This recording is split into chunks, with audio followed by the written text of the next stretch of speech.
బ్రహ్మ సృష్టించిన అందాల బొమ్మ అహల్య. ఈ విశ్వంలోనే అత్యంత సౌందర్యవతి అహల్య. చేయని తప్పుకు కొన్ని వేల సంవత్సరాల పాటు శిక్ష అనుభవించిన అభాగ్యురాలు అహల్య.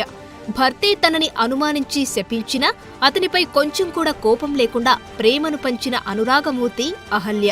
పంచకన్యలల్లో ఒకరిగా చరిత్ర పుటల్లో సుస్థిర స్థానం సంపాదించుకున్న పతివ్రత అహల్య.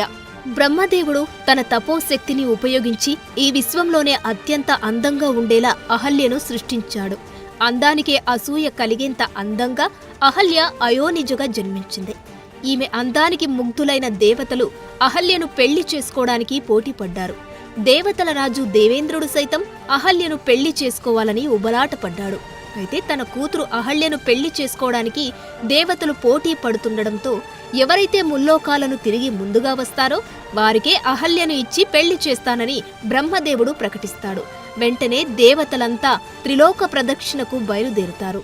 ఇంద్రుడు కూడా తన శక్తులన్నిటినీ ఉపయోగించి ముల్లోకాలను అందరికన్నా ముందుగా చుట్టి వచ్చి అహల్యను ఇచ్చి వివాహం జరిపించమని బ్రహ్మను కోరుతాడు. అప్పుడు నారదుడు అక్కడికి వచ్చి గౌతముడు ఇంద్రుడి కంటే ముందుగా ముల్లోకాలను చుట్టి వచ్చాడని చెబుతాడు. ఆశ్చర్యపోయిన ఇంద్రుడు అది ఎలా అని ప్రశ్నించగా గౌతముడు తన దైనందిన పూజలో భాగంగా గోవు చుట్టూ 3 ప్రదక్షిణలు చేశాడని, ఈరోజు అలా ప్రదక్షిణ చేస్తుండగా ఆవు లేగదూడకు జన్మనిచ్చిందని, శాస్త్రాల ప్రకారం శిశువును ప్రసవిస్తున్న ఆవు ముల్లోకాలతో సమానమని, అందుకే అతనికి ఆ ఫలితం దక్కిందని తెలియజేస్తాడు. కాబట్టి అహల్యను గౌతముడికే ఇచ్చి పెళ్లి చేయమని చెబుతాడు. నారదుడి సూచనతో బ్రహ్మదేవుడు తన కుమార్తె అహల్యను గౌతమ మహర్షికి ఇచ్చి వివాహం జరిపిస్తాడు. ఇక్కడ గౌతమ మహర్షి గురించి మనం ఒక్కసారి తెలుసుకుందాం. గౌతముడు 7 ఋషులల్లో ఒక్కడు. కశ్యప మహర్షి, అత్రి మహర్షి, వశిష్ఠ మహర్షి, విశ్వామిత్రుడు, గౌతముడు, జమదగ్ని, భరద్వాజ మహర్షి వీరందర్నీ 7 ఋషులు అంటారు. గౌతముడు అంగీరస వంశానికి చెందిన రాహుగనుడి కుమారుడు. ఒకసారి ఏకధాటిగా 12 ఏళ్లు భూలోకంలో కరువు ఏర్పడగా గౌతముడు ఋషులందర్నీ పోషించి వారిని రక్షించాడు. మంత్రాల సృష్టికర్తగా గౌతమ మహర్షి సుప్రసిద్ధుడు. ఋగ్వేదంలో ఈయన పేరు మీదుగా అనేక సూక్తులు ఉన్నాయి. దేవీ భాగవత పురాణం ప్రకారం గోదావరి నది గౌతముడి పేరు మీదుగా వచ్చింది. గౌతముడు రచించిన ధర్మసూత్రాలు ఆయన పేరు మీదుగా గౌతమ ధర్మసూత్రాలుగా ప్రఖ్యాతి చెందాయి. ఇవే మొట్టమొదటి ధర్మసూత్రాలు అంటారు.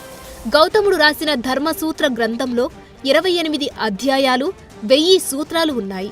4 ఆశ్రమాలు, 40 సంస్కారాలు, చతుర్వర్ణాలు, రాజధర్మాలు, శిక్షాస్మృతులు, స్త్రీ పాటించాల్సిన ధర్మాలు, ఆహార నియమాలు, ప్రాయచిత్తానికి నియమాలు మొదలైన హిందూ ధర్మ శాస్త్రంలోని అన్ని దృక్కోణాలు ఈ గ్రంథంలో ఉన్నాయి. ఈ విధంగా గౌతమ ధర్మ శాస్త్రమనేది అత్యంత పురాతనమైన న్యాయశాస్త్ర గ్రంథంగా చెప్పవచ్చు. గౌతముడి తర్వాత మనువు ధర్మ శాస్త్రాన్ని రచించాడు. ఇప్పుడు హిందువులు అందరూ ఆచరిస్తున్నది మను ధర్మశాస్త్రాన్నే. ఈ మనువు కూడా గౌతమ ధర్మశాస్త్రంలో నుండి అనేక విషయాలను కాపీ కొట్టాడంటారు. అంటే ఇప్పుడు హిందువులంతా ఆచరిస్తున్న అనేక ధర్మాలను గౌతమ మహర్షి చెప్పినవని మనం భావించాలి. ఇక అహల్య కథలోకి వస్తే గౌతముడితో పెళ్లి జరిగాక అహల్య మనస వాచ కర్మన అతన్నే తన భర్తగా భావించి భార్యగా అనేక సేవలు చేసింది.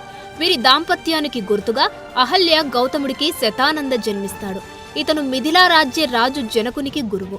అయితే ఇక్కడ గౌతముడు సన్యాసి కాదు, మహర్షి. గుర్తుంచుకోండి, ఒక సన్యాసికి మహర్షికి మధ్య చాలా తేడా ఉంది. సన్యాసి అంటే గృహ సంబంధమైన బాంధవ్యాలు ఉండవు, అన్నిటినీ పరిత్యజిస్తారు. ఆ భగవంతుని దర్శన భాగ్యం కోసం అడవులలో తపస్సు చేస్తూ జీవితాన్ని త్యాగం చేస్తారు. అయితే మహర్షికి కుటుంబం ఉంటుంది, కానీ నగరంలో జీవించరు. సమాజానికి దూరంగా జీవిస్తూ ఆధ్యాత్మిక చింతనతో పరమాత్మను తెలుసుకోవడంలో మునిగి ఉంటారు. శిష్యులకు విద్యను బోధిస్తూ తమ జీవనాన్ని కొనసాగిస్తారు. పూర్వం విద్యార్థులు గురుకులాలలో గురువు దగ్గర ఉండి వారితో కలిసి జీవిస్తూ క్రమశిక్షణతో విద్య నేర్చుకుని విద్యాభ్యాసం పూర్తయ్యాక తిరిగి సమాజంలోకి అడుగుపెట్టేవారు. ఈ విధంగా మనకు పురాణాలలో కనిపించే వారందరూ మహర్షులు. ఇక్కడ తేడాను మీరు గమనించగలరు. గౌతమ మహర్షి కూడా తన భార్యతో కలిసి అడవిలో జీవించేవాడు. అహల్య కూడా అంకిత భావంతో భర్తకి సేవ చేసేది. అయితే ఆమెను పెళ్లి చేసుకోవాలనుకున్న ఇంద్రుడు ఆమె గౌతముడికి భార్య అయినా కూడా మర్చిపోలేకపోతాడు. పరశ్రీని కోరడం తప్పని తెలిసినా అహల్య అందం ఇంద్రుడిని పిచ్చివాడిని చేస్తుంది. ఎలాగైనా ఆమెను అనుభవించాలని సమయం కోసం కాచుకు కూర్చుంటాడు. ఒకరోజు గౌతముడు స్నానం కోసం నదికి వెళ్ళగా అదే అదునుగా ఇంద్రుడు గౌతముడిలాగా తన రూపం మార్చుకొని అహల్య దగ్గరకు వచ్చి శారీరకంగా కలవాలని ఒత్తిడి చేస్తాడు. అయితే వచ్చినవాడు తన భర్త గౌతముడు కాదని ఇంద్రుడని తన పాతివ్రత్య బలంతో అహల్య గుర్తిస్తుంది. ఓ సురశ్రేష్ఠ, నా దాంపత్య జీవితంలో నేను సంతుష్టురాలినై ఉన్నాను. నా భర్తను తప్ప పరపురుషుడిని నేను ఆ స్థానంలో కనీసం ఊహించనైనా లేను. త్వరగా నీవు ఇక్కడి నుంచి వెళ్ళిపో అంటూ మందలిస్తుంది అహల్య. అప్పుడు ఇంద్రుడు, నువ్వు ఒప్పుకుంటే నిన్ను స్వర్గానికి రాణిని చేస్తాను. నాతో ఉంటే సిరి సంపదలతో తులతూగగలవు. ఏమీ లేని ఆ గౌతముడితో ఉండి ఈ అడవులలో అష్టకష్టాలు పడడం ఎందుకు? నాతో వచ్చే నిన్ను భోగభాగ్యాలతో తూలతూగేలా చేస్తాను అని బలవంతం చేస్తాడు. అందుకు అహల్య, ఓ ఇంద్ర, నా భర్తే నాకు దైవం. ఆయన ఉన్న చోటే నాకు స్వర్గం. నీవు ఎన్ని ప్రలోభాలు పెట్టినా నేను నీకు లొంగను. నా భర్త రాకముందే నీవు వెళ్ళిపో అని హెచ్చరిస్తుంది. అప్పుడు దేవేంద్రుడు, అహల్య, నీ పతిభక్తికి సంతోషించాను. నీ పతివ్రత విలువలు చాలా గొప్పవి. నీ మాటలతో నాలో ఉన్న కామం మొత్తం అణగారిపోయింది. పరశ్రీ పొందుకోరడం ఎంత తప్పో నాకు తెలియజెప్పావు. నన్ను క్షమించు అని చెప్పి ఇంట్లో నుండి బయటకు రాబోతాడు. అదే సమయంలో స్నానం చేసి ఇంటికి తిరిగి వచ్చిన గౌతముడు తన ఇంటిలో ఇంద్రుడు అహల్యను చూసి అనుమానిస్తాడు. కనీసం ఏం జరిగిందో తెలుసుకునే ప్రయత్నం కూడా చేయకుండా కోపంతో ఊగిపోతూ, ఓ ఇంద్ర, నీ వృషణాలు నేల రాలిపోవుగాక, నీ శరీరమంతా శ్రీ జననేంద్రియాలతో నిండిపోవుగాక అని శపిస్తాడు. చేసేది లేక ఇంద్రుడు అక్కడి నుండి వెళ్ళిపోతాడు. తర్వాత అహల్య వైపు తిరిగి, కొన్ని వేల సంవత్సరాలు నీవు గాలిని భక్షిస్తూ ఆహారము లేక అలమటిస్తావు. నీపైన పరాగము అనగా బూడిద కప్పబడుతుంది. నీవెవరికీ కనబడవు. అదృశ్య రూపమున ఇక్కడనే పడి ఉండి కుమిలి కుమిలి ఏడుస్తూ ఉండు అని శపిస్తాడు. అప్పుడు అహల్య ఏడుస్తూ గౌతముడి కాళ్లమీద పడి జరిగిన విషయాన్ని భర్తకు చెబుతుంది. అంతా విన్న గౌతముడు, అయ్యో అహల్య, ఏ తప్పు చేయకపోయినా తొందరపాటుతో శపించానే అని పశ్చాత్తాపపడి, నన్ను క్షమించు అహల్య, తొందరపడి నిన్ను శపించాను. నా శాపానికి తిరుగులేదు. అయితే త్రేతాయుగంలో శ్రీ మహావిష్ణువు రాముని అవతారమెత్తి మన ఆశ్రమానికి వస్తాడు. ఆయన పాదాలు అదృశ్య రూపమున ఉన్న నీకు తగిలి శాప విమోచనము అవుతుంది. అప్పుడు నీవు రాముడిని సేవించు. నీకు శాప విమోచనం జరగ్గానే నా మనోనేత్రానికి తెలుస్తుంది. అప్పుడు నేనిక్కడకు వస్తాను. ఆ తర్వాత మనమిద్దరం జీవితాంతం కలిసి ఉందాము అని చెప్పి తపస్సు చేసుకోవడానికి హిమాలయాలకు వెళ్ళిపోతాడు గౌతముడు. అయితే వాల్మీకి రామాయణాన్ని వక్రీకరించిన జానపద కళాకారులు, సినిమా వాళ్లు అనేక రకాల కథలు అల్లి గౌతముడు స్నానం కోసం నదికి వెళ్ళగా ఇంద్రుడు గౌతముడిలాగా తన రూపం మార్చుకొని అహల్య దగ్గరకు వచ్చి ఆమెతో సంభోగం జరిపాడని, అహల్య కూడా ఇంద్రుడితో ఇష్టపడి తన శారీరక కామవాంఛ తీర్చుకుందని, అది చూసిన గౌతముడు వారిద్దరినీ శపించాడని, అహల్యను రాయిని కమ్మని శపించాడని చెబుతారు. ఇదంతా శుద్ధ అబద్ధం.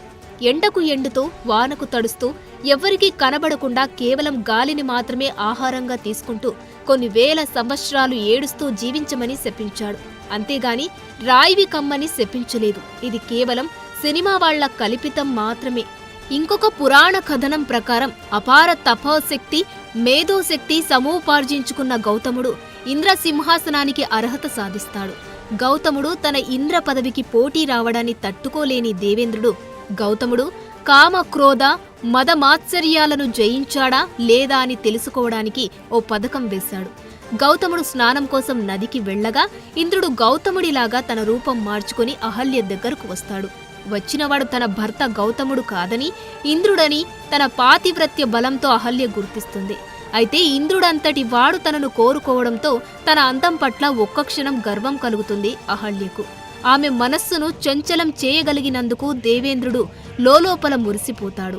అయితే అప్పుడు సత్యం బోధపడిన అహల్య, నేను అలాంటి దాన్ని కాదని, తక్షణము నీవు ఇంటి నుండి బయటకు వెళ్ళిపోమని ఇంద్రుడికి చెప్పగా ఇంద్రుడు కూడా ఆమె పాతివ్రత్యానికి భయపడి బయటకు రాబోగా అప్పుడు అక్కడకు వచ్చిన గౌతముడు వారిద్దరిని చూసి ముందు వెనక ఆలోచించకుండా కోపంతో వారిద్దరిని శపించాడు. తద్వారా క్రోధాన్ని అదుపు చేసుకోలేక గౌతముడు ఇంద్రసింహాసనానికి దూరమయ్యాడని అంటారు. అహల్యను, ఇంద్రుడిని శపించిన గౌతముడు అక్కడ నుండి తపస్సు కోసం హిమాలయాలకు వెళ్ళిపోతాడు. ఆ తర్వాత ఇంద్రుడు ఇతర దేవతల సాయంతో ఒక జీవాన్ని బలి ఇచ్చి దాని వృషణాలను తనకు అతుక్కునేలా చేసుకుంటాడు. తర్వాత పార్వతీదేవి గురించి ఘోర తపస్సు చేసి తన శరీరంపై ఉన్న శ్రీ జననేంద్రియాలను కన్నులుగా కనిపించేటట్లు వరం పొందుతాడు. అందుకని ఇంద్రుడిని సహస్రాక్షకుడు అని కూడా వ్యవహరిస్తారు. అయితే అహల్య మాత్రం గౌతముడి ఆశ్రమంలోనే అదృశ్య రూపంలో ఎండకు ఎండుతూ వానకు తడుస్తూ కేవలం గాలిని మాత్రమే ఆహారంగా తీసుకుంటూ ఏడుస్తూ శ్రీరాముడి రాక కోసం ఎదురుచూస్తూ ఉంటుంది. ఇలా కొన్ని వేల సంవత్సరాలు గడిచిపోతాయి. త్రేతాయుగం ప్రవేశిస్తుంది. అప్పుడు శ్రీ మహావిష్ణువు రాముని అవతారమెత్తుతాడు. విశ్వామిత్రుడు అయోధ్యకు చేరి రాక్షసులు తమ యాగానికి భంగం కలిగిస్తున్నారని రామలక్ష్మణులను తన వెంట పంపమని దశరథునికి చెప్పగా రామలక్ష్మణులు విశ్వామిత్రుని వెంట అడవికి చేరి అక్కడ తాటకి అనే రాక్షసిని శ్రీరాముడు సంహరిస్తాడు. ఆ తర్వాత మిథిలారాజు జనకుడు తన కుమార్తె సీతకు స్వయంవరం ప్రకటించాడని తెలుసుకుని రామలక్ష్మణులను తీసుకుని మిథిలకు బయలుదేరుతాడు విశ్వామిత్రుడు. మిథిలకు సమీపంలో ఉన్న అడవిలో ఓ పాడుబడిన ఆశ్రమం శ్రీరాముడిని ఆకర్షిస్తుంది. ఆ ఆశ్రమం ఎవరిది, ఇక్కడ ఎవరుంటారని ఆసక్తిగా రాముడు విశ్వామిత్రుడిని అడగ్గా అప్పుడు విశ్వామిత్రుడు తన దివ్య దృష్టితో చూసి అహల్యకు గౌతముడు ఇచ్చిన శాపం గురించి తెలియజేస్తాడు. వెంటనే శ్రీరామచంద్రుడు లక్ష్మణుడితో కలిసి గౌతముడి ఆశ్రమంలోకి ప్రవేశిస్తాడు. శ్రీరాముడు బూడిద కుప్పలా ఉన్న ఆ ఆశ్రమం నేలపై నడుచుకుంటూ వెళ్ళగా ఆయన పాదం తగలగానే అదృశ్య రూపంలో ఉన్న అహల్య శాప విమోచనమై అందరికీ కనిపిస్తుంది. శ్రీరాముడికి వినమ్రంగా నమస్కరిస్తుంది అహల్య. వెంటనే రామలక్ష్మణులు కూడా ఆమెకు నమస్కరిస్తారు. విశ్వామిత్రుడికి రామలక్ష్మణులకు అతిథి మర్యాదలు చేస్తుంది అహల్య. ఇంకోవైపు హిమాలయాల్లో తపస్సు చేస్తున్న గౌతముడు అహల్యకు శాప విమోచనం జరిగిందని తన మనోనేత్రంతో తెలుసుకుని వెంటనే తన ఆశ్రమంలో రామలక్ష్మణుల ఎదుట ప్రత్యక్షమవుతాడు. గౌతముడి గురించి రాముడికి తెలియజేస్తాడు విశ్వామిత్రుడు. వెంటనే రామలక్ష్మణులు గౌతముడి కాళ్లకు వినయంగా నమస్కరిస్తారు. అప్పుడు గౌతముడు, రామా, నా భార్య అహల్యకు శాప విమోచనం కలిగించి నన్ను నా భార్యను నీవు కలిపావు. అలాగే మిథిలా నగరంలో జరిగే సీతా స్వయంవరంలో నీవు విజయం సాధించి సీతను గెలుచుకుంటావు. మీరిద్దరూ సీతారాములుగా ఆదర్శ దంపతులై లోక పూజ్యులు అవుతారని ఆశీర్వదిస్తాడు. ఆ తర్వాత శ్రీరాముడు అహల్య గౌతముడిని ఒక్కటిగా కలిపి వారి వద్ద సెలవు తీసుకుని మిథిలా నగరానికి బయలుదేరుతాడు. ఆ తర్వాత గౌతముడు అహల్యపై ఎటువంటి అనుమానం లేకుండా సంసారాన్ని సంతోషంగా కొనసాగిస్తాడు. అహల్య కూడా భర్తపై ఎటువంటి కోపం లేకుండా భార్యగా తన బాధ్యతలను సక్రమంగా నిర్వర్తించి పతివ్రతగా పంచకన్యలల్లో ఒకరిగా చరిత్ర పుటల్లో నిలిచిపోయింది. మన పురాణాలలో ఇప్పటి వరకు మొత్తం 5 కన్యలు ఉన్నారు. కన్య అంటే సతి అని అర్థం. వివాహమైన స్త్రీని ఆమె పవిత్రత కారణంగా పతివ్రత అంటారు. ఆ 5 పతివ్రతలు ఎవరంటే అహల్య, తార, ఈమె వానరవీరుడు వాలి భార్య, సీత, ఈమె శ్రీరామచంద్రుడి భార్య, మండోదరి, ఈమె రావణాసురుడి భార్య, ద్రౌపది, ఈమె పాండవుల భార్య. వీరందరినీ పంచకన్యలు లేదా పతివ్రతలు అంటారు. వీరందరి గురించి ఇంకొక వీడియోలో మనం సవివరంగా చెప్పుకుందాం. For more videos like this, subscribe Big TV channel.